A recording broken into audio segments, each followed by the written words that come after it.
এই বিয়েটা প্লিজ করবেন না দিহান ভাই। আমি ভালোবাসি আপনাকে, আপনি কেন বুঝতে পারছেন না?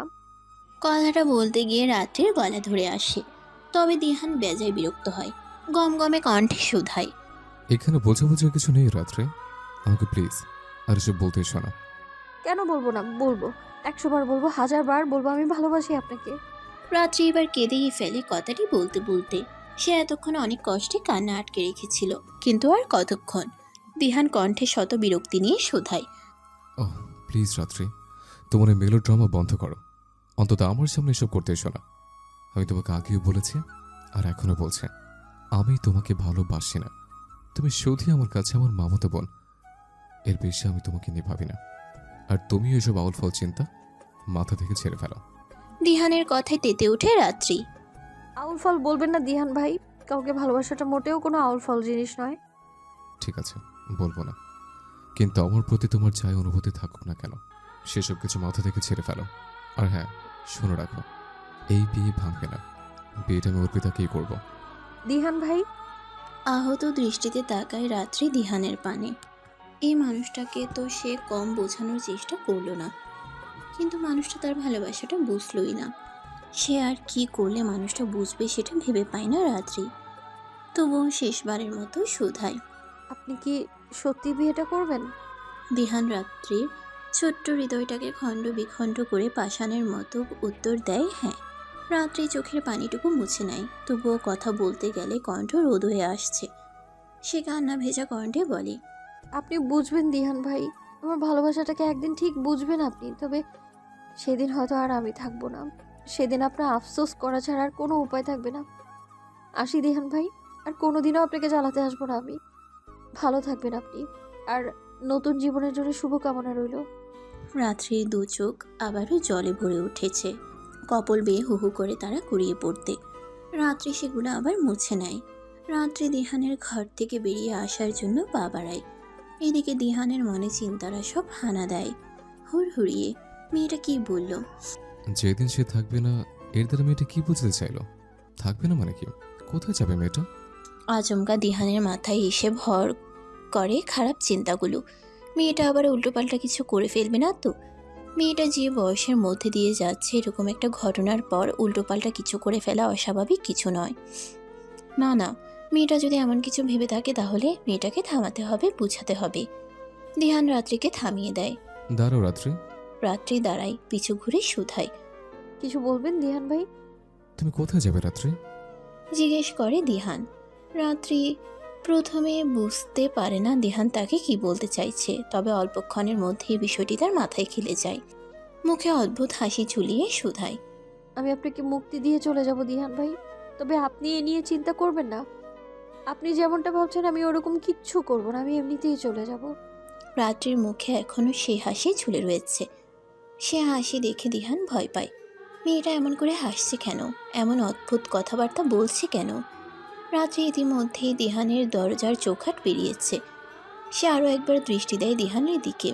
খুব মনোযোগ দিয়ে নিবিড় দৃষ্টিতে দেখে দিহানকে। দিহান তখন বোধহয় ভাবনায় মশগুল। সে খেয়াল করে না রাত্রির চোখে সে অসহায় চাহনি। খেয়াল করলেও বা কি? রাত্রি একটা দীর্ঘশ্বাস ফেলে চলে আসে সেখান থেকে।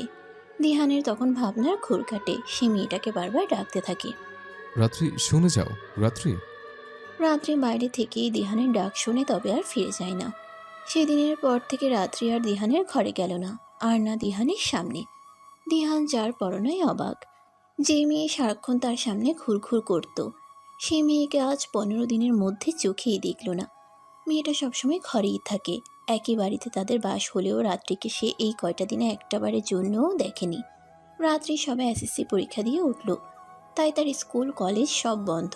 এই জন্য তাকে বাইরে কোথায়ও দেখার সুযোগ নেই। কি জানি মেয়েটা ঘরের মধ্যে সারাক্ষণ কি করে। দিহান একটু চিন্তিত হলেও একদিক দিয়ে খুশি হয়। যাক, মেয়েটা তাকে আর বিরক্ত করছে না, ভালোই হয়েছে। এখন শুধু ভালোই ভালোই বিয়েটা মিটে গেলেই হয়। এভাবে কেটে যায় আরও 5টা দিন। আজ দিহান আর অর্পিতার বিয়ে। এই কয়দিন ধরে বিয়ের সব আয়োজন চললেও রাত্রিকে একবারও এই তল্লাটে দেখা যায়নি। বাড়ির কেউ ডেকেও নিয়ে আসতে পারেনি। শুধু বলেছে মাথা যন্ত্রণা করছে, সে এখন যাবে না। রাত্রি প্রচণ্ড জেদি একটা মেয়ে। সেজন্য কেউ আর তাকে জোর করেনি। তার উপর সে ঘরকুনো ধাঁচের একটা মেয়ে, এই জন্য বিষয়টা নিয়ে কেউ তো মাথা ঘামায়নি। দিহান আজও ভেবেছিল মেয়েটা বোধহয় আসবে না। তবে দিহানকে অবাক করে দিয়ে রাত্রি সেখানে আসে, ঠিক যেই মুহূর্তে বরযাত্রীর গাড়ি রওনা দেবে। দিহান সত্যি অবাক হয়। রাত্রির সাজ, রাত্রির মুখের হাসি, হাসি মুখে সবার সাথে কথা বলা, সব কিছুই দেখে অবাক হয়।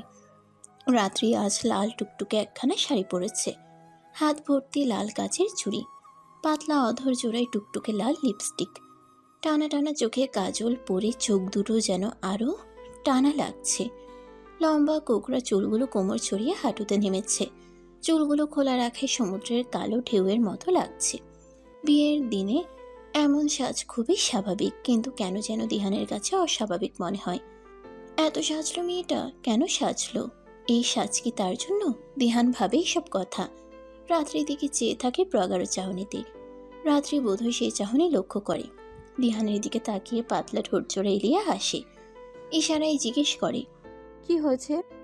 দিহান উত্তর দেয় না, বরং চোখজোড়া ঘুরিয়ে নেয়।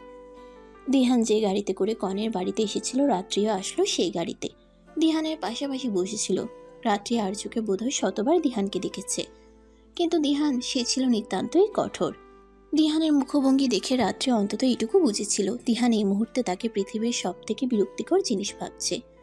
রাত্রি চোখ ঘুরিয়ে তখন তার ছেলের হাসি হেসেছিল, কিন্তু এখন এখন রাত্রি শত চেষ্টায়ও নিজেকে সামলাতে পারছে না। প্রিয় মানুষটাকে অন্যের পাশে দেখে তার ছোট্ট হৃদয়টা ক্ষণে ক্ষণে চূর্ণ বিচূর্ণ হচ্ছে। এই 20 দিন যে ধৈর্য আর সংযম নিজের মধ্যে জড়ো করেছিল, দিহানের পাশে অর্পিতাকে বসে যে বসে থাকতে দেখে তা যেন মুহূর্তেই ভেঙে টুকরো টুকরো হয়ে যায়। এই তো কাজী সাহেব বিয়ে পড়াচ্ছেন, আর একটু, তারপর তারপর সব শেষ হয়ে যাবে। এই মুহূর্তে প্রিয় মানুষটাকে হারানোর সবচেয়ে কঠিন ব্যথা কাজ করছে তার মধ্যে। এই যে তীব্র মাথা যন্ত্রণা হচ্ছে, তা যেন এই ব্যথার কাছে নিতান্তই তুচ্ছ। রাত্রি দিহানের দিকে তাকায়, লাল টুকটুকে অধৈর্যরা নাড়িয়ে বিড়ভিড় করে ব্যথাতুর কণ্ঠে বলে। এই জন্মে আপনাকে পেলাম না দিহান ভাই। যদি পরজন্ম বলে কিছু থাকে, আমি আপনাকেই চাইতাম, কিন্তু আফসোস আমি তো সেটা পারবো না। আপনি ভালো থাকবেন দিহান ভাই, অনেক অনেক অনেক ভালো থাকবেন। রাত্রি সেখান থেকে দৌড়ে চলে আসে, না তার পক্ষে আর সেখানে থাকা সম্ভব না। কাজী সাহেব দিহানকে কবুল বলতে বলছে, অর্পিতাকে নিজের জীবনসঙ্গী করে নেওয়ার জন্য। দিহানের মুখ থেকে কঠিন শব্দ শুনতে পারবে না রাত্রি। তবে হাই কপাল, রাত্রি তো সেখান থেকে পালাতে চাইছিল সবার চোখের আড়ালে, কিন্তু তার হয় কই। রাত্রি দরজার কাছ অব্দি যেতে না যেতেই এতক্ষণে তীব্র ব্যথাটা যেন পাহাড় সম হয়ে ওঠে। চোখ কেমন ঝাপসা ঝাপসা লাগছে। আস্তে আস্তে রাত্রি অনুভব করলো চারিদিক আধার, আধার ছেয়ে গেছে তার চারিধার। এতক্ষণের কান্না ভেজা কাজল ল্যাপটানো আঁকিদয় বন্ধ হয়ে যায়। তার ছোট্ট দেহটা সেখানেই লুটিয়ে পড়ে। হাতে থাকা কাচের চুড়িগুলো ঝনঝন করে ভেঙে যায়। ভেঙে যাওয়া চুড়িগুলো বিঁধে যায় তার কোমল ফর্সা হাতে। সেখান দিয়েই লাল তরল বেরিয়ে শুভ্র টাইলসের মেঝেতে রক্ত বর্ণে রূপ নেয়। রাত্রির জ্ঞান ফিরে 2 দিন পর। এই 2 দিন সে হাসপাতালেই ভর্তি ছিল। একটানা 2 দিন মূর্ছা থাকাটা খুবই অস্বাভাবিক ব্যাপার। সেদিন জ্ঞান হারানোর পর বাড়িতে ডাক্তার এসেছিল, কিন্তু তার জ্ঞান ফেরানো সম্ভব হয়নি। শেষ পর্যন্ত ডাক্তার তাকে হাসপাতালে ভর্তি করার পরামর্শ দেয়। রাত্রি জ্ঞান ফিরে নিজেকে হাসপাতালের বেডে আবিষ্কার করে। রাত্রির জ্ঞান ফিরতে দেখেই পাশে বসে থাকা তার মা ঠুকরে কেঁদে ওঠে। ফুফুও ছিল কেবিনের মধ্যে। সে বাড়ির সবাইকে খবর দেয়। কিছুক্ষণের মধ্যে বাড়ির সবাই সেখানে চলে আসে। সবার অবস্থা বিশেষ কিছু ঠিক নয়। থমথমে চিন্তিত মুখশ্রী। সে মাকে আলতো স্বরে ডাকে। মা, কাঁদছো কেন? রাত্রির এমন মায়া মাখা ডাক শুনে তার মা আবারও জোরে কেঁদে ওঠে। আহাজারি করে বলে ওঠেন। এ তোর কি হলো রে মা? আমি তোর খেয়াল রাখতে পারিনি রে মা। আমি কেমনে যে, আমি বুঝতেই পারলাম না। আমার ছোট মেয়েটা শরীরের মধ্যে এত বড় একটা রোগ নিয়ে ঘুরে বেড়াচ্ছে। তুই সবসময় বলতিস মাথা যন্ত্রণা করছে, মাথা যন্ত্রণা করছে, কিন্তু আমি কথাটা পাত্তাই দিতাম না। ভাবতাম ফোন দেখার কারণে, বই পড়ার কারণে এমন হচ্ছে।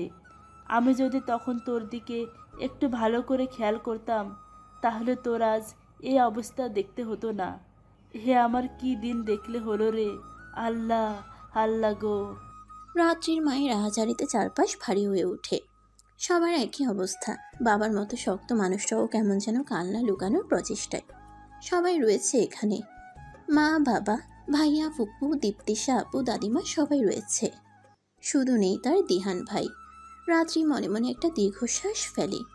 দিহান থাকবেই বা কিভাবে? তার এখন নতুন বিয়ে হয়েছে, নিশ্চয়ই সে এখন তার সদ্য বিবাহিত স্ত্রীর সাথে রয়েছে। দিহানের বিয়ে হয়ে গেছে ভাবতেই রাত্রির ভেতরটা জ্বলে ওঠে। নিশ্চল রাত্রির চোখ বেয়ে গড়িয়ে পড়ে নোনা পানি। রাত্রিকে হাসপাতাল থেকে ছাড়া হয় আরও 2 দিন পর। সেখানে থেকেও তার আর কোনো লাভ নেই। রাত্রির ব্রেন ক্যান্সার লাস্ট স্টেজ চলছে। এমন একটা পর্যায়ে পৌঁছে গেছে এই মরণ ব্যাধি, সেখান থেকে ফিরে আসার আর কোনো উপায় নেই।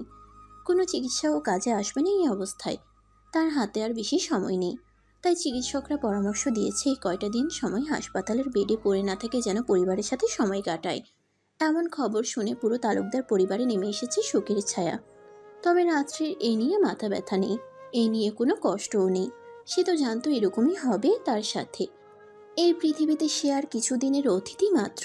শুধু একটা জিনিস ভেবেই তার বুকটা ফেটে যাচ্ছে যে মানুষটাকে সে পাগলের মতো ভালোবেসে গেল, সে মানুষটা একবারও তার এই অবস্থায়ও চোখের দেখা অবধি দেখতে আসলো না।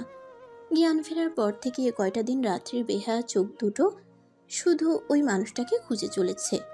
কিন্তু সেই স্বার্থপর মানুষটা একটি বারের জন্যও তার দেখা দিল না। কিসের এত রাগ রাত্রির উপর? রাত্রি তাকে ভালোবেসেছিল বলেই কি এই রাগ? কিন্তু রাত্রি যে এখনো তাকে ভালোবাসে, তাকে এখনো ভালোবাসা পাপ জেনেও ভালোবাসে। এতগুলো বছরের ভালোবাসা ভোলা কি এতই সোজা? এই জীবনে সে যে পারবে না তার দিহান বাইকে বলতে, তাই তো সে এই মৃত্যুর পথ বেছে নিল। কিন্তু হাই, মানুষটা তার এই ভালোবাসার কথা সে বেঁচে থাকতে কোনোদিনই জানতেই পারবে না। রাত্রি একটা দীর্ঘশ্বাস ফেলে। দিহানের উদ্দেশ্যে তার হাজার চোখের জলের ফোঁটায় লেখা চিঠিটা ভাঁজ করে রাখে তার শখের ডায়েরিটার পৃষ্ঠার ভাঁজে। তবে তার ভালোবাসার স্বীকারোক্তি মিশ্রিত এই চিঠির খোঁজ হয়তো তার নিঃশ্বাস চলাকালীন সময়ে দিহান কখনোই পাবে না। নিশুতির রাতে আধারে পুরো বাড়ি যখন নিস্তব্ধ, তখন মদের নেশায় ঢুলতে ঢুলতে বাড়ি ফিরে এক যুবক। দরজায় দাঁড়িয়ে থাকা যুবতীটি ভাইয়ার এমন অবস্থা দেখে মুখে ওড়নার আঁচল চেপে ঠুকরে কেঁদে ওঠে। তার ভাইটা তো এমন ছিল না। এই তো কিছুদিন আগে রিফাত ভাই মদ খেয়ে এসেছিল, সেই গন্ধ শুকেই ছেলেটা বমি করে ফেলল। আর আজ সেই ছেলে এত মদ খেয়েছে যে আর দাঁড়াতেই পারছে না। মদ খেয়ে রক্ত জবার মতো লাল হয়ে যাওয়া সেই চোখের দিকে তাকিয়ে মনে পড়ে যায় সেদিনের কথা, যেদিন হাসপাতালের বাইরে তাকে জড়িয়ে ধরে পাগলের মতো কেঁদেছিল, আর রাস্তার লোক চেয়ে চেয়ে দেখছিল সেই দৃশ্য। তার ভাইয়া এই মুহূর্তে বুকের মধ্যে কতটা কষ্ট লুকিয়ে রেখেছে সে কথা সে ছাড়া তো আর কেউ জানে না। দিহান ধুলতে ধুলতে ঘরে ঢুকে। দীপ্তিশা সন্তর্পণে দরজাটা লাগিয়ে দেয়। নেশায় বুধ দিহান জড়িয়ে যাওয়া কণ্ঠে বোনকে জিজ্ঞেস করে, দীপু, ও কোথায় আছে? ও কেমন আছে দীপু? বল না দীপু, ও কেমন আছে? বল না। দিহানের কথা জড়িয়ে যাচ্ছে। দীপ্তিশা নাক টেনে ভাইয়ের প্রশ্নের উত্তর দেয়। বোনের থেকে প্রশ্নের উত্তর পেয়ে সেখানে আর দাঁড়ায় না সে। ঢুলতে ঢুলতে সিঁড়ি বেয়ে উপরে উঠে সোজা দরজা খুলে রাত্রির ঘরে ঢুকে পড়ে। রাত্রি দরজা আটকায়নি, সেজন্য ঢুকতে আর কোনো সমস্যা হয়নি। ড্রিম লাইটের গোলাপি আভা মেয়েটার গায়ের উপর পড়েছে। মনে হচ্ছে খাটের উপর একটা গোলাপ ফুল ফুটে রয়েছে। কোকড়া চুলগুলো বিনি করে রাখা, প্লাজোটা হাঁটুর উপর উঠে আছে। বেবি পিঙ্ক কালারের টি শার্টটাও কিছুটা উপরে উঠে গিয়েছে, যার ফলে তার ফর্সা উদরের কিছুটা দৃশ্যমান। দিহান দরজার কাছ থেকেই রাত্রিকে নিবিড় দৃষ্টিতে একবার দেখে নেয়। তারপর লম্বা লম্বা পা ফেলে রাত্রির পাশে গিয়ে মেঝেতে হাঁটু গেড়ে বসে। প্রথমেই টি শার্ট আর প্লাজোটা টেনে ঠিক করে দেয়। অতঃপর নিজের হাতটা রাখে রাত্রির ওই নরম গালে, আর একটু ঝুঁকে পড়ে রাত্রির মুখের উপর। খুব খুব খুব কাছ থেকে দেখে রাত্রিকে। হুট করেই রাত্রিকে ছেড়ে দিয়ে রাত্রির দিকে পিঠ দিয়ে বসে। হাঁটুতে মুখ গুজে ঠুকরে কেঁদে ওঠে। দিহান ভাই, আপনি কি কাঁদছেন? রাত্রির প্রশ্ন। ঘুম ভাঙতেই কারো কান্নার শব্দ শুনে প্রায় ভয় পায় রাত্রি। তবে নিচে মেঝেতে বসে থাকা মানুষটাকে চিনতে তার সময় লাগে না। কিন্তু দিহান কি কাঁদছে? কেন কাঁদছে সে? তার ঘরে এত রাতে বসে দিহানের কান্নার তো কোনো কারণ নেই, তাহলে কেন কাঁদছে সে? রাত্রির গলা কানে আসতেই দিহান চোখ মুছে রাত্রির দিকে তাকায়। দিহানের চোখের দিকে তাকিয়ে রাত্রির বুকটা ছ্যাদ করে ওঠে। একই অবস্থা মানুষটার, চোখ দুটো অসম্ভব লাল দেখাচ্ছে। সে চোখের দিকে রাত্রি বিচলিত কণ্ঠে শুধায়, এ কি দিহান ভাই, আপনি তো সত্যিই কাঁদছিলেন। কাঁদছিলেন কেন দিহান ভাই? দিহান তড়িৎ গতিতে রাত্রির বরাবর খাটে উঠে বসে। শক্ত করে রাত্রির দুবাহু চেপে ধরে। দিহান এতটাই জোরে ধরেছে যে রাত্রি ব্যথায় চোখ কিছু বন্ধ করে নেয়। ব্যথাতুর কণ্ঠে বলে, দিহান ভাই ব্যথা পাচ্ছি, ছাড়ুন। এভাবে কেন ধরেছেন? দিহান দাঁতে দাঁত পিষে বলে। এই মেয়ে, বয়স কত তোমার? বলো, বয়স কত? দিহান মুখ খুলতেই মদের বিদঘুটে গন্ধ রাত্রি নাকে ঢুকে। এই গন্ধে তার গা গুলিয়ে আসে। বিস্মিত কণ্ঠে শুধায়। দিহান ভাই, আপনি মদ খেয়েছেন? দিহান রাগত স্বরে গমগমে কণ্ঠে বলে। হ্যাঁ, খেয়েছে, বেশ করেছে, খেয়েছে। আরও খাবো, প্রতিদিন খাবো। আমার কথা ছাড়ো, আমার প্রশ্ন উত্তর দাও। বলো, বয়স কত তোমার? কি হলো বলো? মাত্র 16, তাই না? তোমার বয়স মাত্র 16। এই বয়সে কি বোঝো তুমি? কতটা বোঝো? একটা জীবনের কতটা মূল্য বোঝো তুমি? বলো, বলছো তুমি? শেষের ভাগ্যটি একটু জোরেই বলে দিহান। রাত্রি অবাক হয় দিহানের কথা শুনে। অবাক হয়ে শুধায়। এসব কি বলছেন আপনি? কি বলছে বলছো না? বোকা তুমি, নাকি আমাকে বোকা ভাবো? সবার কাছ থেকে এত বড় একটা কথা লুকালে কোন সাহসে? সবাইকে যতই বোকা বানাও না কেন, আমি এটা খুব ভালো মতো বুঝেছি যে তুমি তোমার এই মরণ ব্যাধির কথা আগে থেকে জানতে। সেরকম চতুরতার সাথে তুমি সবার কাছ থেকে লুকিয়ে গিয়েছ। তুমি চুপি চুপি গিয়ে আজ থেকে বছরখানেক আগে নিজের সব ধরনের টেস্ট করিয়েছ। তখন উপায় ছিল তোমাকে এর মধ্যে থেকে বের করে আনার, কিন্তু কতটা বুকের পাটা তোমার এই মরণ ব্যাধির চিকিৎসা করাবে না বলে পুরো পরিবারের কারোর কাছে বলনি তুমি? আমি আশ্চর্য হয়েছে তোমার সাহস দেখে। কেন লুকিয়েছো তুমি কথাটা? কেন? আমার পাগলামোতে বিরক্ত হয়ে আপনি বলেছিলেন আপনি শান্তি চান। আমি যেন আপনাকে একটু শান্তি দিই। আপনাকে সেই শান্তিটা দেওয়ার জন্য মনে আছে আপনি সেদিন বলেছিলেন আমি যেন আপনার জীবন থেকে অনেক দূরে চলে যাই, আপনার সেই ইচ্ছেটা পূরণ করার জন্য। আপনি বলেছিলেন না আমি যেন আপনার চোখের সামনেও আর না আসি, চিরকালের মতো আপনার চোখের আড়াল হওয়ার জন্য। আপনি বলেছিলেন আমি যেন আপনাকে ভুলে যাই, কিন্তু আপনাকে ভোলা যে আমার এই জন্মে সম্ভব না। তাই আপনাকে ভুলে যেতে পারি যেন, সেই জন্যই আমি এই পথ বেছে নিলাম। আপনাকে ভুলে যাব আমি, আপনার চোখের আড়াল হব, আপনার সামনে গিয়ে ঘুরঘুর করব না। শান্তি পাবেন আপনি, মুক্তি পাবেন আপনি আমার ভালোবাসা থেকে। এত কিছুর জন্যই তো বলেনি দিহান ভাই। রাত্রি সহজ স্বীকারোক্তি। তবে কথাগুলো বলতে গিয়ে কান্নায় গলা রোধ হয়ে আসে তার। আর দিহান, সে বাকশক্তি হারিয়ে অনুভূতিহীন, নিষ্প্রভ অথচ বিস্ফোরিত নয়নে তাকিয়ে আছে রাত্রির বদন পানে। দিহানের মনে পড়ে যায় সেদিনের কথাগুলো। রাত্রি তখন সবে ক্লাস 10-এ উঠেছিল। একদিন হঠাৎ স্কুল থেকে বাড়ি ফিরে সোজা দিহানের ঘরে ঢুকে পড়ল। সেই দিহানকে শক্ত করে জড়িয়ে ধরল, শুধালো। দিহান ভাই, আমি কিন্তু আপনাকে খুব ভালোবাসি, খুব, এতটা ভালোবাসি যে আপনাকে ছাড়া আমি থাকতে পারি না, আর কোনোদিনও পারবো না। আপনি আমায় ভালোবাসবেন তো? আমাকে বিয়ে করবেন তো দিহান ভাই? সেদিন দিহানের মন মেজাজ ভালো ছিল না। মন মেজাজ ভালো না থাকারও অবশ্য কারণ ছিল। সেদিন মামার সাথে তার কথা কাটাকাটি হয়েছিল। মামা মানুষটা যে অতি উদার মানুষ তেমন নয়। বাবা মারা যাওয়ার পর মা তাকে আর 1 বছরের ছোট্ট বোনটাকে নিয়ে এই বাড়িতে এসে উঠল। তখন তার বয়স মাত্র 6। তখন থেকেই তারা মামার বাড়িতে থাকছে। এ নিয়ে তো কম তিরস্কার পায়নি তারা ছোটবেলা থেকে। রাত্রি তখন পৃথিবীতে অস্তিত্ব ছিল। রাত্রি যখন হলো তখন তার বয়স 8।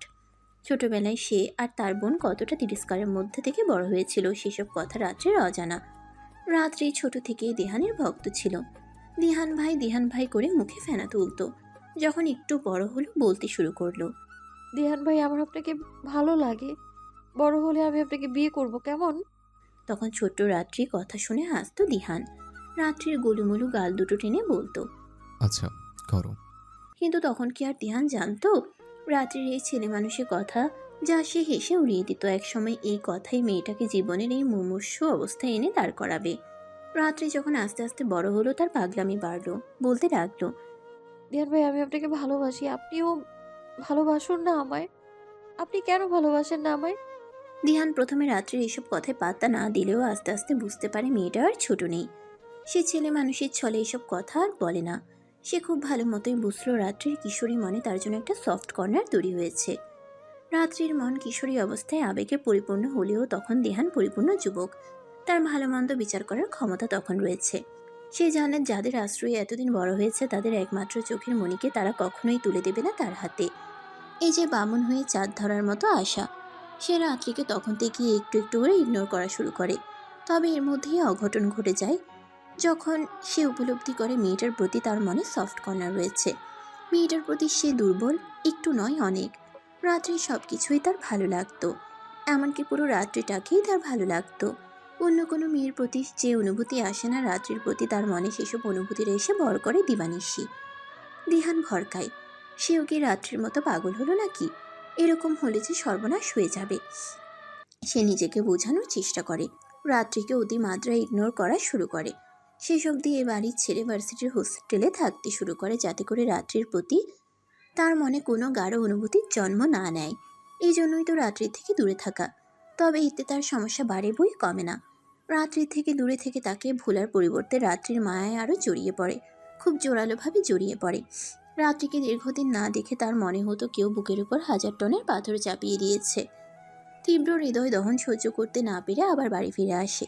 রাত্রিকে চোখের দেখা দেখতেই তার হৃদয়ের অনল প্রশমিত হয়। তখন সে উপলব্ধি করে যে সে ভালোবাসে মেয়েটাকে, সেই ছোট্ট মেয়েটাকে ছাড়া থাকতে পারবে না, কখনোই পারবে না।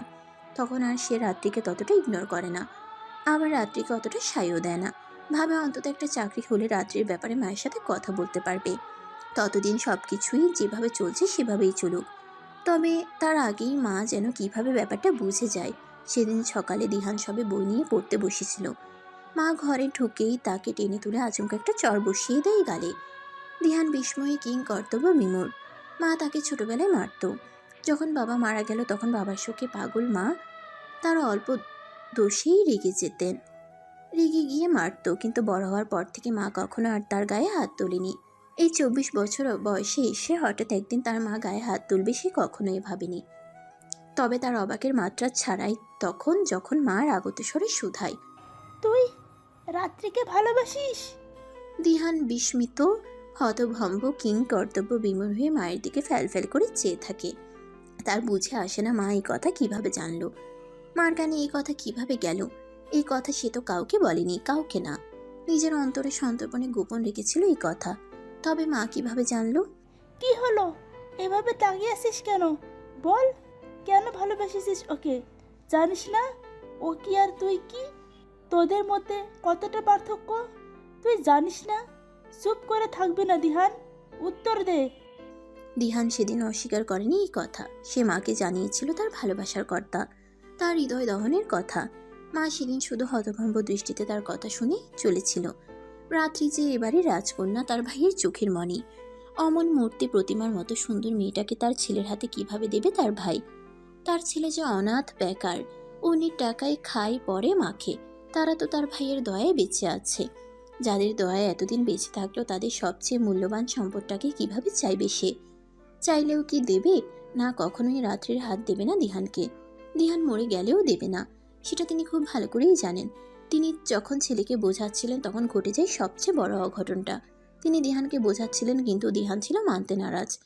কিন্তু মা ছেলে তাদের তর্ক বিতর্কের মধ্যে খেয়াল করেনি যে সেখানে আগমন ঘটেছে আরও একটি মানবের। সেদিন রাত্রির বাবা দরজার বাইরে থেকেই বোনপোর কথা শুনেছিল। তিনি সেদিন চুপ থাকেননি। ঘরে ঢুকেই দিহানকে একটা শক্তপোক্ত থাপ্পড় মেরে বসেন। তার আগমনে যেন দিহানের মায়ের প্রাণ পাখি উড়াল দেয়। সেদিন রাত্রির বাবার আগের বসে দিহানকে মেরেছিল। তারা এত বড় ছেলেটা কিভাবে মার খেতে দেখতে পারেনি দীপা। ভাইয়ের কাছে অনুনয় করেছিল দিহানকে যেন না মারে। রাত্রির বাবা দিলওয়ার সাহেব তো বোনের কথা শোনেননি, উল্টো তাকে যা নয় তাই বলে অপমান করেন। এক পর্যায়ে দিহানের মৃত বাবাকে টেনেও তিনি কথা বলেন। দিহান শরীরে শত আঘাত সহ্য করে নিলেও মা বাবার অপমান সহ্য করতে পারেনি। সেদিন মামার সাথে তার কথা কাটাকাটি হয়। দিহান জেদের বসে সেদিন রাত্রির বাবাকে কথা দেয় যে তার মেয়েকে ভালোবাসাতে দূর, তার দিকে আর কখনো ফিরেও তাকাবে না। দিহানও নিজে সে কথা রাখার চেষ্টা করেছিল বহুগণে। তবে সেই কথাটা আজ তাদের দাঁড় করালো এই পরিস্থিতিতে। সেদিনই রাত্রি বিকালে স্কুল থেকে বাড়ি ফিরে তাকে শক্ত করে জড়িয়ে ধরে কথাগুলো বলেছিল। রাত্রির কথাটা সেদিন দিহানের কাটা ঘায়ে নুনের ছিটা দেওয়ার মতো কাজ করেছিল। ঠান্ডা মাথার শান্ত দিহানের মাথা সেদিন ঠিক ছিল না। সেদিন রাত্রিকে দূরে ঠেলে যা নয় তা শোনায়। শান্ত দিহানের এমন অশান্ত রূপ রাত্রি সহ্য করতে পারে না। সে কাঁদতে কাঁদতে বেরিয়ে যায় ঘর থেকে। দিহান শুধু সেদিক পানে তাকিয়ে ফোঁস করে নিঃশ্বাস ছাড়ে। বুঝতে পারে সে মেয়েটাকে একটু বেশিই বলে ফেলেছে। তবে ততক্ষণে অনেক দেরি হয়ে গেছে। রাগে দুঃখে সে নিজের চুল টেনে ধরে, দেয়ালে প্রহার করতে করতে নিজের হাতখানা রক্তাক্ত করে ফেলে। তবে মনকে এই বলে শান্ত করে যে ভালোই হয়েছে, ভালোই হয়েছে কঠিন কথাগুলো বলে। মেয়েটা তার থেকে আবার দূরে দূরে থাকবে। সেদিনের পর থেকে দিহানের শত কষ্ট হলেও রাত্রি থেকে সর্বদা দূরে থাকার চেষ্টা করেছে। তবে সেদিনের কথায় কোনো ভালো ফল বয়ে আনেনি রাত্রির জীবনে। সেটা এখন হাড়ে হাড়ে টের পাচ্ছে সে। জানেন দিহান ভাই, আপনাকে যেদিন জড়িয়ে ধরে সারা জীবন আমার সাথে থাকার প্রতিশ্রুতি দিয়েছিলাম, ওই দিনই আমি প্রথম আমার রোগের ব্যাপারে জানতে পেরেছিলাম। সেদিন হঠাৎ স্কুলে মাথা ঘুরে পড়ে যাই। স্কুলের ডক্টর আমাকে দেখেন, আমার জ্ঞান ফেরে না। বাড়িতেও ফোন করে কিন্তু কেউ ফোন ধরে না। আমার অবস্থা ভালো নয় দেখে স্কুলের ডক্টর আমায় হসপিটালে ভর্তি করানোর পরামর্শ দিল। তবে ভাগ্যবশত জ্ঞান ফিরলো আমার, আমাকে আর হসপিটালে ভর্তি করানোর দরকার পড়লো না। তবে ডক্টর আমাকে বারবার করে বলে দিল আমি যেন ভালো কোনো ডক্টর দেখাই। ডক্টর বোধহয় খারাপ কিছু আশঙ্কা করেই পরামর্শ দিয়েছিলেন, তবে আমায় খোলাসা করে কিচ্ছু বলেননি। তখন ভেবেছিলাম না খেয়ে যাই বলে এরকম হয়েছে হয়তো। কথাটাকে অতটা পাত্তা দিইনি আমি। তবে আমার প্রায়শই মাথা ঘুরতো, দুর্বল লাগতো। এ ব্যাপারে শ্রেয়া জানতো। শ্রেয়া আমার ক্লাসমেট। ও যখন কথাটা শুনলো, কথাটাকে সিরিয়াসলি নিল সে। সেদিনই স্কুল থেকে হাফ ডে লিভ নিয়ে বলল, চল একবার বাবার কাছ থেকে ঘুরে আসি আর তোকে দেখিয়ে আনি। সেদিন মূলত শ্রেয়ার জোড়াজোড়িতেই ওর সাথে হসপিটালে গেলাম।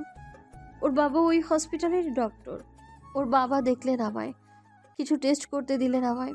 আমিও চুপচাপ সব টেস্ট করলাম। শ্রেয়ার বাবা ছিল বলে আর গার্ডিয়ানের প্রয়োজন পড়েনি। সেদিন যেহেতু স্কুল থেকে হাফ ডে লিভ নিয়েছিলাম, তাই বাড়ি ফেরারও তাড়া ছিল না। টেস্ট করানোর পর রিপোর্টের জন্য হসপিটালেই বসে থাকলাম। আমার সাথে শ্রেয়াও ছিল। ওর বাবাকে জোরাজোরি করলো যেন আমার রিপোর্টটা আগে বের করানোর ব্যবস্থা করেন। আমার রিপোর্ট বেরোলো কিছুটা আগেই। আঙ্কেল গুরু গম্ভীর মুখে আমার রিপোর্টটা দেখলেন, বললেন বাড়ির লোককে খবর দিতে। আমার কাছে তখন ফোন ছিল না, আর তাছাড়া রিপোর্টটা দেখার কৌতূহলও সামলাতে পারছিলাম না। আঙ্কেলকে অনেক জোর করে শুনলাম রিপোর্টে কী লেখা আছে। তখন আমার ব্রেন ক্যান্সার প্রথম স্টেজ, সেজন্যই সবসময় এরকম মাথা ঘোরাতো। তবে তিনি আশ্বাস দিয়ে বললেন ভালোভাবে চিকিৎসা করলে ঠিক হয়ে যাবে, এখনো হাতে সময় আছে। তবে সেই দিন আমার মধ্যে কেমন একটা ভয় ঢুকে গিয়েছিল। মনে হচ্ছিল আর বাঁচবো না, খুব তাড়াতাড়ি সবাইকে ছেড়ে চলে যেতে হবে আমায়। সেদিন চিন্তিত হয়ে বাড়ি ফিরলাম। ঘরে ঢোকার পথে আপনার রুমের দিকে তাকালাম। আপনার ঘরের দরজা ভেজানো ছিল। হুট করেই তখন আপনাকে দেখার স্বাদ জাগলো আমার মনে। আপনাকে বলা কথাগুলো মাথায় এসে ভিড়ল। বলতে মন চাইলো আপনাকে কথাগুলো। তখন শুধু একটা কথাই ঘুরছিল মাথায়, আপনার সাথে আবার সারা জীবন থাকা হবে না। আমি না তখন অত ৭-৫ ভাবিনি। দৌড়ে গিয়েছিলাম আপনার ঘরে, ঝাপটে ধরেছিলাম আপনাকে, কান্না লুকিয়ে কথাগুলো জিজ্ঞেস করেছিলাম আমি আপনাকে। তবে আপনি সেদিন দুনিয়ার বিষ বাণী শুনিয়ে দিলেন আমায়। আমার ভাঙা হৃদয়টা আরও ভেঙে দিলেন। সেদিন সব রোগের কথা ভুলে বসলাম আমি। সেদিন সারাদিন লুকিয়ে লুকিয়ে কান্না করলাম।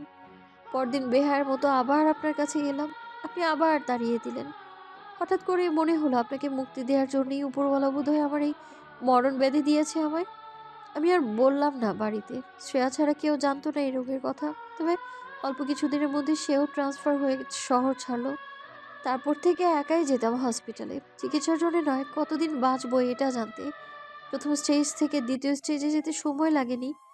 দ্বিতীয় স্টেজে পৌঁছানোর পর হসপিটালে যাওয়াও বন্ধ করে দিলাম। সেজন্য কেউ আর কিছু জানতে পারেনি। এদিকে আস্তে আস্তে আমার রোগটা বাড়লো, সাথে আপনার ওই তিক্ত অপমান। নিজের অজান্তেই করে ফেলা নিজের পাগলামির দীর্ঘ বর্ণনার পর লম্বা শ্বাস ফেলে রাত্রি। অবশ্য আবেগের বশে যে কত বড় পাগলামি করে ফেলেছে সেটা এখনো হয়তো সে বুঝতে পারছে না। বুঝবেই বা কী করে, সে যে সব কিছু সম্পূর্ণ অন্যরকম দৃষ্টিভঙ্গিতে দেখছে। অন্যদিকে দিহান কিং কর্তব্য বিমূঢ় হয়ে রাত্রির কথা শুনছিল। মেয়েটা এতটা দুর্বল হৃদয়ের অধিকারী, তার থেকে দূরে সরানোর নিমিত্তে বলা কিছু তিক্ত কথা মেয়েটার উপর এতটা ভারী পড়ল। হয়তো ভারী পড়াই স্বাভাবিক। ছোটবেলা থেকে মেয়েটা অতিরিক্ত আদরে মানুষ হয়েছে। তিক্ত কথা তো দূর, কেউ চোখ অব্দি রাঙায়নি। সেজন্যই বোধহয় তার অপমানগুলো এতটা ভারী পড়েছে অতিমাত্রায় আবেগী আর দুর্বল হৃদয়ের রাত্রির উপর। কথাগুলো ভাবতেই রাগে দুঃখে চোয়াল শক্ত হয়ে আসে দিখানের। তাছাড়া রাত্রি না বুঝলেও সে ঢের বুঝেছে সেদিন বাড়িতে কেন কেউ ফোন তুলেনি। তুলবে কিভাবে? তখন তো সবাই দিহানের ঘরে দিহানকে তিরস্কার করতে ব্যস্ত ছিল। সেদিনটাই সব কিছু কেন হতে হলো? সেদিনই মাকে জানতে হলো তার ভালোবাসার কথা। সেদিনই মামার সাথে তার বিষয়টা নিয়ে ঝগড়া হতে হলো। সেদিনই রাত্রিকে অসুস্থ হতে হলো। সেদিনই তাকে রাত্রির সাথে এমন খারাপ ব্যবহার করতে হলো। কেন সব ওদিনই হতে হলো কেন? দিহানের রাগ লাগে, প্রচণ্ড রাগ, অন্য কারোর উপর নয়, তার নিজের উপর। নিজেকেই সব কিছুর কেন্দ্রবিন্দু মনে হয়। দিহান রাত্রির পাশ থেকে উঠে 2 হাত দেয়ালে ঠেকিয়ে দাঁড়ায়। আচমকা শুরু হয় তার পাগলামি। মুষ্টিবদ্ধ হাতে একের পর এক প্রহার করতে থাকে দেয়ালে। রাত্রি আতকে ওঠে, দুই হাতে মুখ চেপে ধরে দৌড়ে যায় দিহানের কাছে, তাকে আটকানোর চেষ্টা করে। দিহানের মধ্যে অসুরের শক্তি এসে ভর করেছে। রোগা পাতলা রাত্রি তাকে আটকাতে অক্ষম হয়।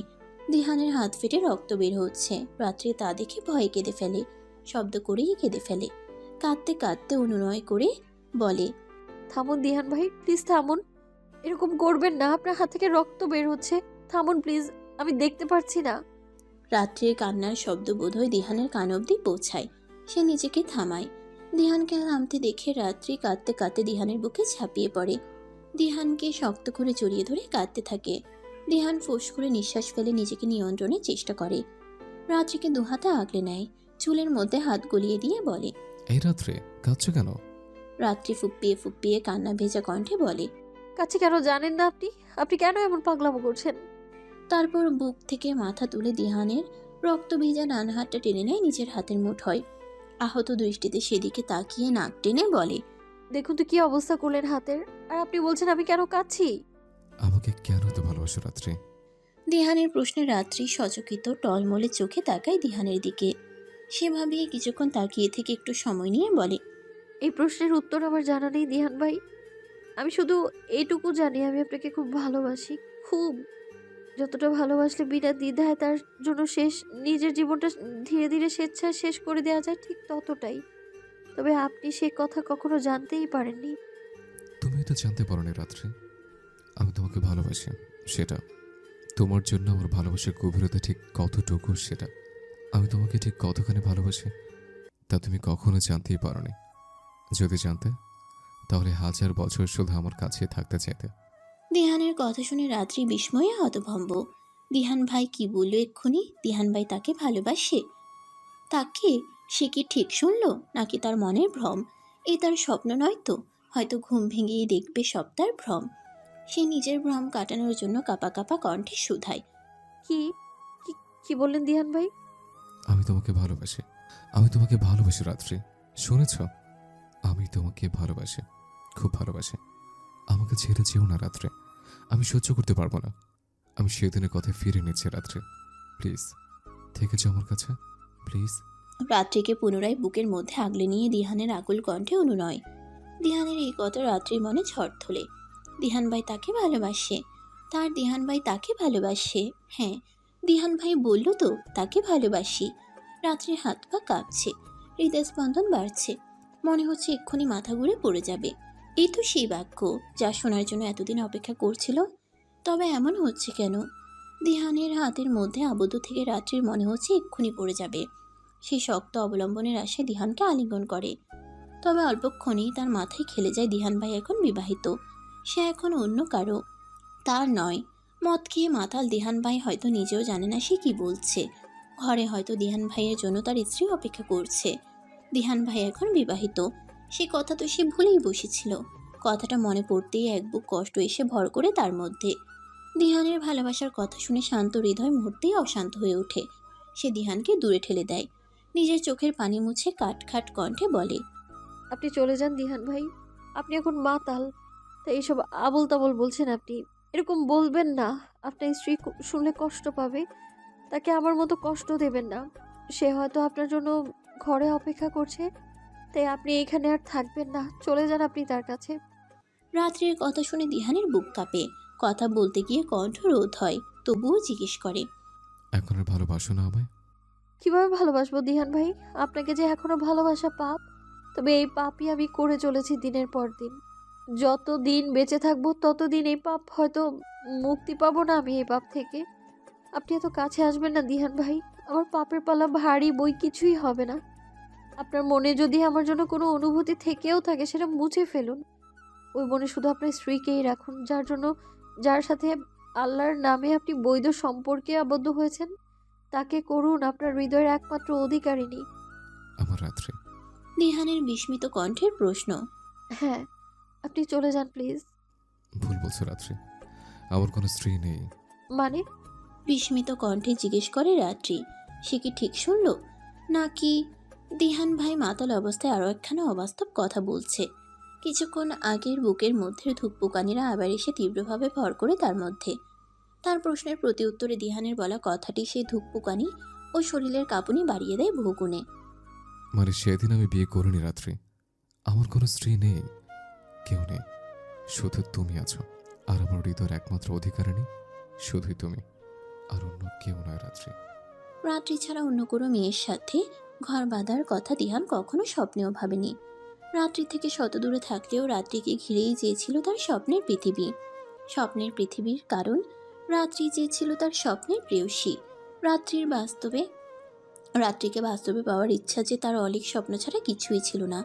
তবে তার সেই স্বপ্নের পৃথিবীতেও কেউ রাত্রিকে রাখতে দিল না। তার সেই স্বপ্ন থেকে টেনে হিস্ট্রি বের করে আনলো সবাই মিলে। তাকে এক প্রকার বাধ্য করলো অন্য মেয়ের সাথে বিয়ে করতে। সবচেয়ে বেমানিটা করলো তার জন্মদাত্রী মা। তিনি নিজেই তো কাজটা করেছিলেন এক প্রকার বাধ্য হয়ে। তিনি দিহানকে তার রোগের কথা বললেন। যে রোগ তার মধ্যে কখনো ছিলই না সেই রোগের ভয় দেখালো। বলল, এই রোগের খরচ বহন করছে তোর মামা। তোর পক্ষে ওর চিকিৎসা করা কখনো সম্ভব না।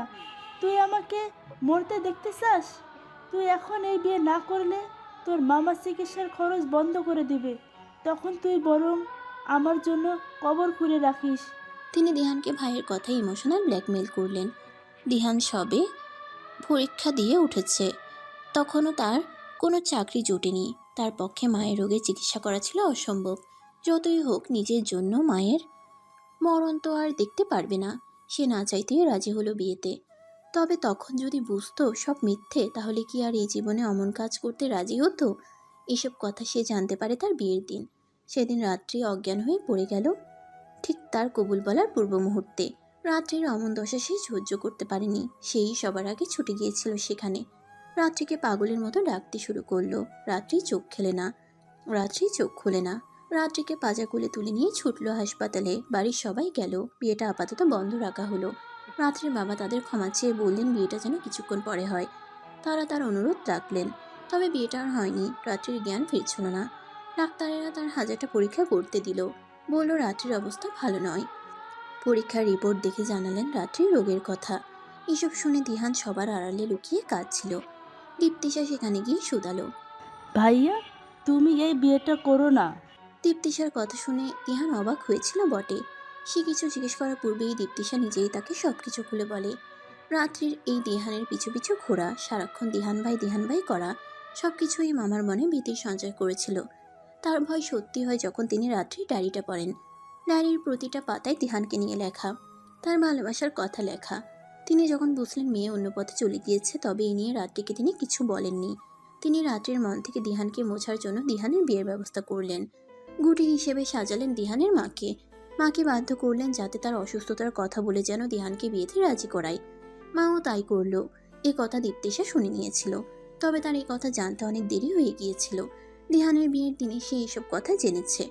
দিহানকে এই কথা সে বলতে চেয়েছিল, তবে সে সুযোগ আর পায়নি। তার আগেই মা তাকে আটকে দিল। দিহান সেদিন ছিল নিস্তব্ধ। তার মাঝে এরকম কোনো কাজ করবে তা সে কখনোই ভাবেনি। রাগ হয়েছিল মামার প্রতি, রাগ হয়েছিল মায়ের প্রতি, রাগ হয়েছিল নিজের ভাগ্যের প্রতি। সেদিন দীপ্তিশাকে অসহায়ের মতো শুধালো। দীপু, আমার রাগ হচ্ছে দীপু, প্রচণ্ড রাগ হচ্ছে। ও না হয় বাচ্চা, ও অবুঝ। আমি কেন ভালোবাসতে গেলাম ওকে? আমার জন্যই সবকিছু হয়েছে। দেখো দীপু, আমার কলিজ ওখানে পড়ে রয়েছে। আমার জন্যই ও ওখানে পড়ে রয়েছে। আমার সাথে অন্য করে মেয়ের বিয়ে হবে ও সহ্য করতে পারেনি। আমি যদি নিজের অনুভূতির প্রতি আরেকটু সতর্ক থাকতাম, তাহলে মা কখনোই জানতে পারতো না আমার মনের খবর। আর না আজ এই দিন দেখতে হতো। আমি জানি আমার জান আমার প্রতি অভিমান করে নিশ্চয়ই নিজের প্রতি অবহেলা করেছে। সেজন্য আজও আমার অবস্থা। দিহানের কণ্ঠ রোধ হয়।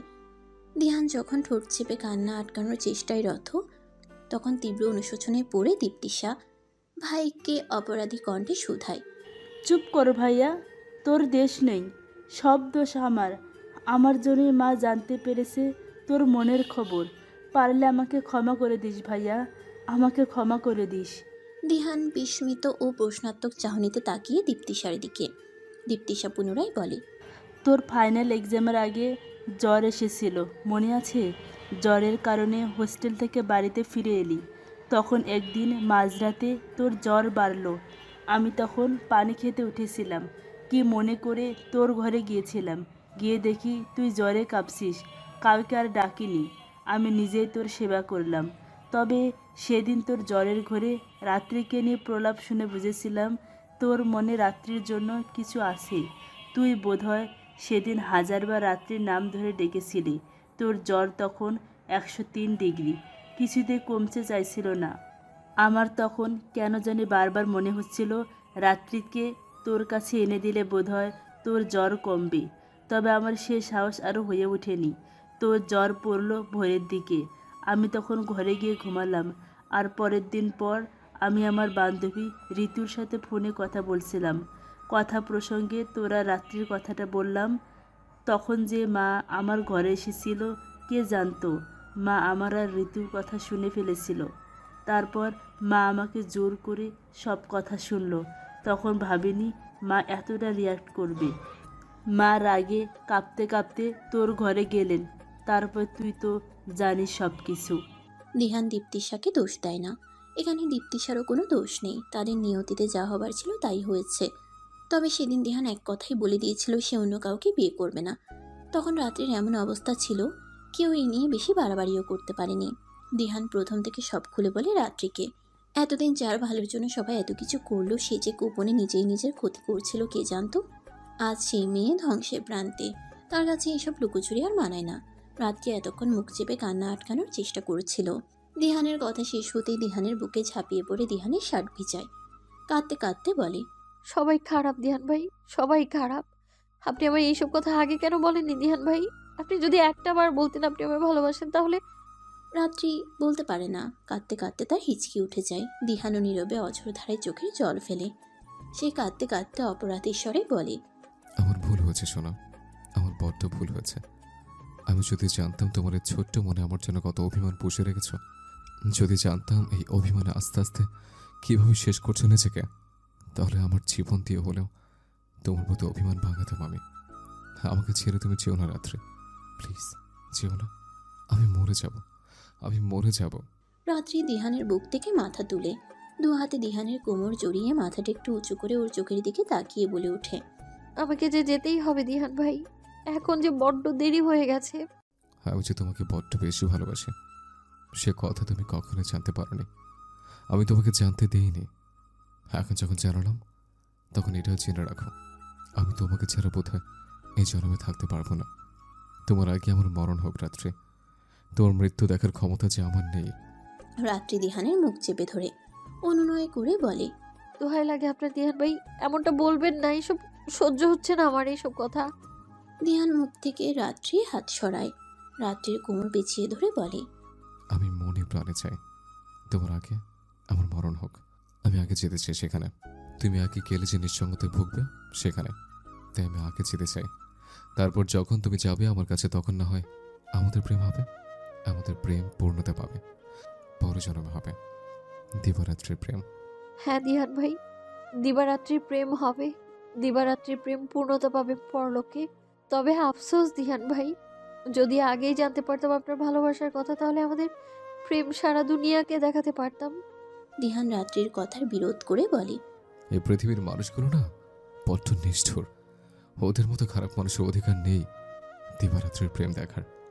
হ্যাঁ। রাত্রিকে দু হাতে পাজা কোলে করে কোলে তুলে নেয় দিহান। রাত্রি দিহানের গলা জড়িয়ে শুধায়, কি হলো? অনেক রাত হয়েছে, শোবে, চলো। উহু, কেন? ততক্ষণে দিহান রাত্রিকে নিয়ে খাটে এসে বসেছে। রাত্রি দু হাতে দিহানের গলা জড়িয়ে দিহানের বুকে মাথা গুজে বসে রয়েছে। সে এখনো দিহানের কোলেই বসে রয়েছে। দিহান তাকে নামাতে পারে না। দিহান জিজ্ঞেস করে, কি হলো? রাত্রি চোখে আবারও পানির এসে ভর করেছে। সে দিহানের বুকে মুখ গুজে কেঁদে ফেলে। দিহান বিচলিত কণ্ঠে শুধায়, এই শোনা, আমার কি বলছো, কাঁদছো কেন? রাত্রি কাঁদতে কাঁদতে বলে, দিহান ভাই আমার না খুব কষ্ট হচ্ছে, মনে হয় আমার হাতে আর সময় নেই। দিহান বিচলিত হয়। রাত্রিকে কোল থেকে নামিয়ে বিছানায় শুয়ে দেয়। বিচলিত কণ্ঠে শুধায়, কোথায় কোথায় কষ্ট হচ্ছে শোনো? রাত্রি দিহানের এই প্রশ্নের উত্তর দেয় না। দিহানের কাছে অনুনয়ে আবদার করে বলে, আমায় একটু আদর করবেন দিহান ভাই, আমি যে চিরকাল আপনার ভালোবাসার কাঙাল, এই শেষ মুহূর্তে আমায় একটু ভালোবাসবেন। রাত্রির কথা শুনে দিহানের বুকটা ধক করে ওঠে। অনাকাঙ্ক্ষিত একটা ভয় বয়ে যায় তার শরীরের প্রতিটি শিরায় উপশিরায়। শেষ সময় বলছে কেন মেয়েটা। দিহান রাত্রির পাশে আধশোয়া হয়ে শুয়ে পড়ে। তপ্ত হাতটা রাখে রাত্রির ওই ঠান্ডা গালে। গালটা যেন একটু বেশিই ঠান্ডা মনে হয়। রাত্রির দিকে ঝুঁকে আলতো স্বরে বলে। রাত্রি। রাত্রি কিছু বলে না, শুধু ছলছল নয়নে চেয়ে থাকে দিহানের পানে। দিহানও তার পানে চেয়ে থাকে নির্নিমেষ। অতঃপর দিহান আরেকটু ঝুঁকে গিয়ে রাত্রির ওই গোলাপি নরম কোমল ওষ্ঠের ফাঁকে নিজের তপ্ত রুক্ষ অষ্টজোড়া গুজে দেয়। রাত্রি আবেশে চোখ বন্ধ করে নেয়। এতক্ষণ চোখের কোণে জমে থাকা পানিগুলো চোখের কোণ বেয়ে ঝরে পড়ে অনর্গল। একে একে মনে পড়তে থাকে এই ছোট্ট জীবনের সমস্ত স্মৃতি। ছোটবেলায় পরিবারের সাথে কাটানো সেই সুন্দর সময়গুলো, দিহানের সাথে কাটানো সেই অনন্য সুন্দর মুহূর্তগুলো। ছোট থেকে কাটানো সব মুহূর্তগুলো যেন হুড় হুড় করে এসে চোখের সামনে জমা হয়। স্মৃতিরা সব ধরা দেয় একই সময়। রাত্রি তখন একটা সুন্দর স্বপ্ন দেখে। ওই তো সে লাল টুকটুকে একটা শাড়ি পরে বসে আছে, দিহানের পাশে বসে আছে। দিহানের গায়েও সুন্দর কারুকার্য খচিত একখানা পাঞ্জাবি। সে হাসি হাসি মুখ নিয়ে রাত্রির দিকে চেয়ে আছে। রাত্রি লজ্জায় তার দিকে তাকাতে পারছে না। লজ্জা রাঙা রাত্রি মুখটা নিচু করে বসে আছে। চারপাশে সবাই রয়েছে, মা, বাবা, ফুফু, রিফাত ভাইয়া, দীপ্তিশা আপা, দাদিমা সবাই আছে। তাদের চোখে মুখেও খুশির ঝিলিক। একজন বৃদ্ধ লোক রাত্রিকে বারবার বলছে, বলো মা কবুল, কিন্তু রাত্রি লজ্জায় বলতে পারছে না। দিহান কবুল বলে দিব্যি দাঁত বের করে হাসছে। তার কি লজ্জা লাগছে না? রাত্রি আর চোখে একবার দিহানের দিকে তাকায়। দিহান তার দিকেই তাকিয়েছিল। রাত্রে তাকাতেই তাদের চোখাচোখি হয়। রাত্রিকে আরেকটু লজ্জা দিতেই বোধহয় দিহান রাত্রির দিকে ফিরে চোখ টিপে দেয়। রাত্রি লজ্জায় চোখ ফিরিয়ে নেয়। অবশেষে সে কবুল বলে। 3 কবুল বলে নিজেকে সঁপে দেয় দিহানের তরে। তখন সবাই সমস্বরে বলে ওঠে, আলহামদুলিল্লাহ। এই তো সে দুনিয়ার সব সুখ পেয়ে গেছে। আর কি চাই তার? না, আর কিচ্ছু চাই না তার। দুনিয়ার কাছে তার সব চাওয়া শেষ। যেটুকু পাওনা ছিল সেটুকুও বুঝি শেষ মুহূর্তে মিটিয়ে দিয়েছে দিহান। রাত্রি দিহানের রুক্ষ গালে আলতো করে হাত রাখে। দিহান তখন রাত্রির ওষ্ঠদয় ছেড়ে দেয়। মেয়েটার শরীর ঠান্ডা হয়ে আসছে, অসম্ভব রকম ঠান্ডা। সে ভরকায়, বিজলিত কণ্ঠে শুধায়, এই রাত্রি। রাত্রি ঠিক আছে তুমি? তোমার হাত পা এমন ঠান্ডা কেন রাত্রি? রাত্রি কিছু বলে না, শুধু হাসে। দিহান গালে আলতো চাপড় মেরে শুধায়, এই রাত্রি শুনছো আমার কথা? এরকম করে হাসছো কেন? কি হলো? কথা বলো। রাত্রির বোধহয় ঘোর কাটে। তার কষ্ট হচ্ছে, খুব কষ্ট হচ্ছে। কণ্ঠ রোধ হয়ে আসছে। সে কথা বলতে পারছে না। এত কষ্ট হচ্ছে কেন? এত কষ্ট তো জীবনে কখনো হয়নি। মনে হচ্ছে তাকে কেউ টেনে নিয়ে যাচ্ছে, টেনে হিঁচড়ে নিয়ে যেতে চাইছে অমানিসার অতলে গভীরে, যে অমানিসা থেকে সে ফিরতে পারবে না কভু। অমানিসার অতলে হারিয়ে যাবে চিরতরে। সে শক্ত করে দিহানকে জড়িয়ে ধরে, অতি কষ্ট করে বলে, আমি চলে যাচ্ছি দিহান ভাই। আমার খুব কষ্ট হচ্ছে দিহান ভাই, খুব। আমি সহ্য করতে পারছি না। আপনি একটু কষ্ট কমিয়ে দিন না আমার। দিহান আগলে নেয় রাত্রিকে, ভারী অবুঝের মতো বলে, যেও না রাত্রি, আর কিছুক্ষণ থেকে যাও না। আমাদের তো কথা হয়েছিল আমি আগে যাব। তাহলে তুমি আগে যাচ্ছ কেন? তুমি এখানে একা থাকতে পারবে না, যেও না। রাত্রির দেহ ততক্ষণে নিস্তেজ হয়ে পড়েছে। দিহানের কথা তার কানে যায় কিনা বোঝা যায় না। সে জোরে একবার শ্বাস টানে।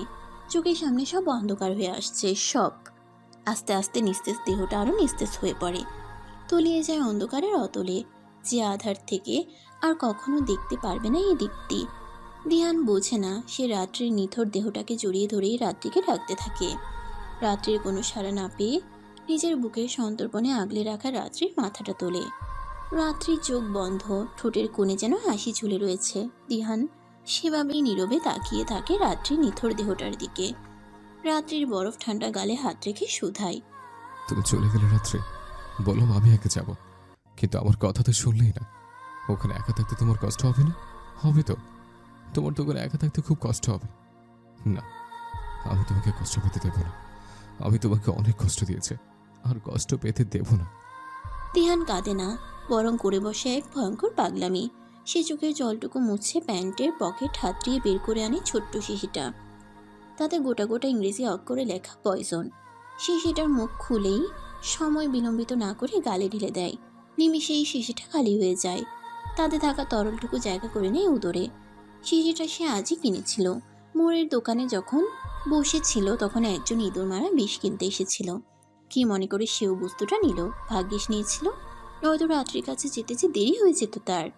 দিহান এবার সোজা হয়ে শুয়ে পড়ে রাত্রির পাশে। রাত্রির নিথর দেহটা বুকে টেনে নেয়, রাত্রির কানে ফিসফিস করে শুধায়। আসছি আমি তোমার কাছে, তোমাকে আর কষ্ট পেতে দেবো না আমি। রাত্রির নিথর নিস্তেজ দেহটা শক্ত করে বুকের সাথে চেপে ধরে। আস্তে আস্তে তার দেহেরও শক্তিটুকু নিঃশেষ হয়ে আসে, একসময় চোখজোড়া বন্ধ করে নেয়। রাত্রির সাথে শান্তির ঘুম দেয়। আসলেই কি শান্তির? তবে একই সাথে একই যাত্রায় রাত্রির সাথে বিদায় নিয়ে চলে যায় এই নিঠুর পৃথিবী থেকে।